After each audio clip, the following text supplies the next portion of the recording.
Welcome back. Segment number 2. I'm Jennifer Fierro, your Broad Podcaster here in the Highland Lakes with Art Dlugach, the voice of the Llano Yellow Jackets. Art and I have already talked about Llano in the first segment. In this segment, we're going to concentrate completely on the Burnet County 11-man teams. We're going to start with the Marble Falls Mustangs because that was a game that I personally covered against Taylor. Marble Falls losing in that game 42-26. That game, very, very close for the Mustangs. Let me, bear with me. Let me think just a little bit. I will bear with you anytime. The Ducks opened the game by scoring on their first possession, I believe. The Mustangs punted to them and then forced a punt. So Marble Falls scores on their second possession, and that triggers 6 consecutive scoring drives between the two offenses. Marble Falls gets the ball first to open the third quarter. They march down and they score. I want to say it's 28-26 at that point. The play of the game to me was 3rd and 9 for the Ducks inside their 20. The linebacker for the Mustangs breaks through, wraps the senior quarterback, David Valdez, by the waist. David spins out of his grasp and runs 19 yards for the first down. That allows the drive to continue. The Ducks score. Marble Falls never scores another point. They have a turnover on downs. They've had an interception. And by then, in fairness, because Marble Falls in that opening drive of the third quarter, they chewed 6 minutes, almost 7 minutes of time. Well, in a 12-minute quarter, that's quite a bit of time. So, and then the Ducks add a meaningless, and when I say meaningless, it really is, Valdez runs for a long touchdown with less than a minute left in the game to make that score look worse than it is. That was the best performance I have seen from Marble Falls in terms of effort, in terms of determination, in terms of heart. I have been waiting to see that from Marble Falls all season, and I finally saw it against Taylor. Well, I'm sorry that it took longer than you would have liked, but I'm glad to hear you mention that. Yes. And I think that's all the boys and the coaching staff of Coach Herman can do. Sure. And to see them, my voice will break here because this is the life lesson for y'all. In life, you and I both know that you can do everything right and still not get the reward. And that's life. So the question is, do you keep doing everything right? And each person has to decide that for themselves. That's where I feel for them. You can do everything right and still not get the reward. And that's hard. It's hard for me. I'll turn 49 in a few weeks. That is hard for me in my late 40s. I can't imagine what it's like for teenagers to have to learn that. So, with that said... She's a young woman, I'll tell you that. Go ahead. So, with that said, Marble Falls will welcome Lampasas, an old rival, to Mustang Stadium, 7:30 on Friday night in Mustang Stadium. I think officially now, mathematically, Marble Falls has been eliminated from the playoffs. I think now they're going to play for pride.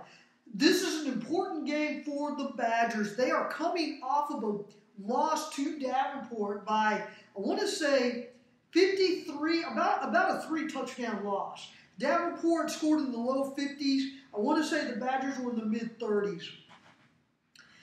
The Badgers are led by David Flores. He's a senior quarterback. The team has caught 139 passes for 1,962 yards and 24 touchdowns. Flores has completed all 139 of those passes out of 221 attempts, 1,890 yards, 23 touchdowns, 9 interceptions. He has rushed for 48. He has 48 carries, 258 yards, and 4 touchdowns. Aiden Rasco, the outstanding senior, 81 rushes, 469 yards, 4 touchdowns, 23 catches, 261 yards, 4 touchdowns.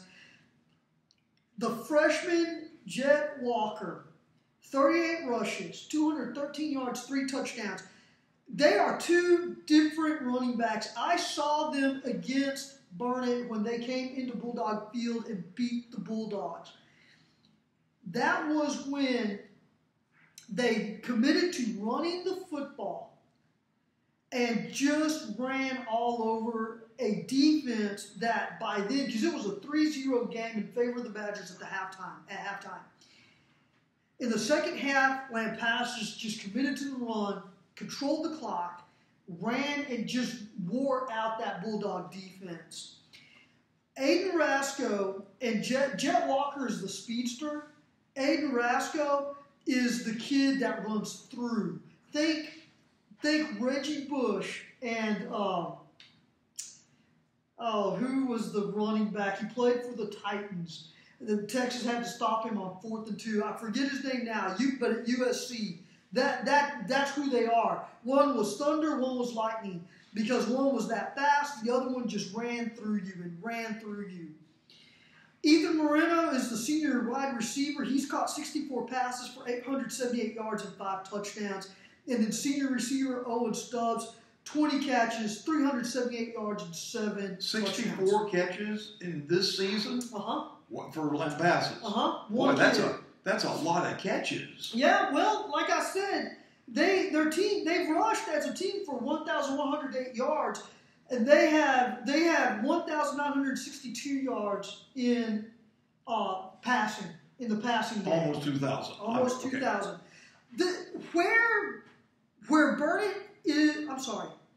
Where Lampasas is dangerous, and what caught my eye against the Bulldogs. They have a defensive coordinator. We talked about Corey Warner before. Corey Warner was a defensive back for Bob Shipley in 2005 when I came back, okay? Corey was an outstanding defensive back for Bob. Well, he's a defensive coordinator now in his first year at Lampasas. I am curious to see the defense he puts out against the Mustangs because Burnet and Marble Falls have 2 very different offensive styles. I'm curious to see the adjustments and what Corey will do against Marble Falls.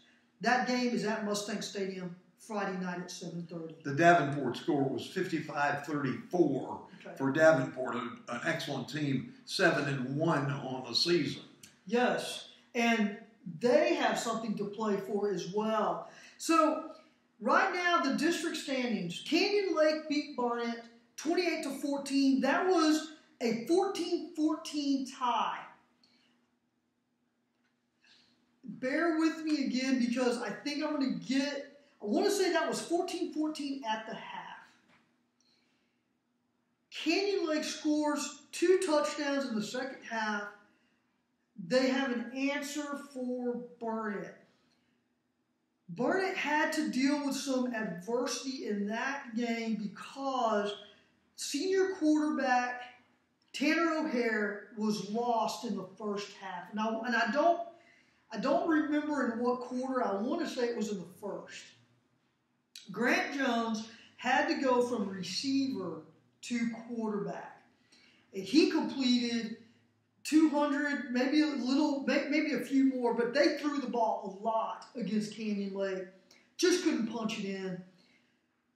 Not so much running the football. I think the Bulldogs ran for under 100 yards against Canyon Lake. Canyon Lake was the exact opposite. I think they ran for more. I'll say this to you folks. If you want to know that game story, that is going to be on TexasChalkTalk.com. I had a chance to talk to Brian Wood and get his thoughts on that game. Davenport, let me back up a little bit. Let me say this. Here's where Tanner O'Hare being out of the lineup will challenge the Bulldogs. because I believe the best pure athlete on the offensive side is Grant Jones. I knew you were going to say that. And Grant, because he is such a gifted athlete with a lot of natural athleticism, I think that they develop packages specifically for Grant. I have seen that myself throughout the season. With Grant going to quarterback, I think that they can keep some of those packages in place. They may have to tweak them. The issue is that you do not have the halfback option that they ran so effectively against Marble Falls. That's gone, because you're not going to be able to toss Grant the ball from the quarterback position on an end around where he stops and throws to an open receiver downfield. That's gone, unless they're going to put Dash Denton in the Wildcat. Mm-hmm. And they'll do it that way. So I'm curious to see how Brian Wood, who I believe is the primary play caller, and what they do now. They're going to play Davenport at Bulldog Field. This game is important to Davenport because they beat Lampasas, so Davenport is number 2 in the district. Canyon Lake is undefeated, number 1. Lampasas is at number 3. If the projections hold the way that they should, Burnet will travel to Taylor in Week 11 and play the Ducks for the final playoff spot in the district. Yeah, that's huge. Yeah, that is huge. So I think Canyon Lake will play Lampasas this week. Taylor, no, they're not. Lampasas is at Marble Falls. Davenport is at Burnet.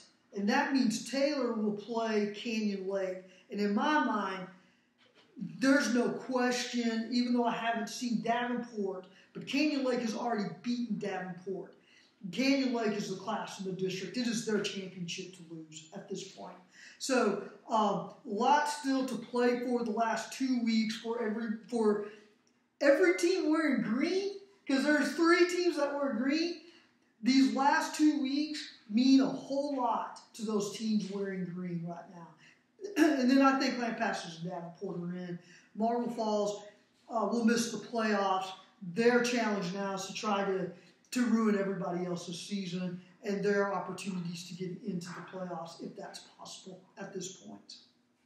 Well, it's always exciting to come to the end of the year when there's so much on the line. Sure. Certainly.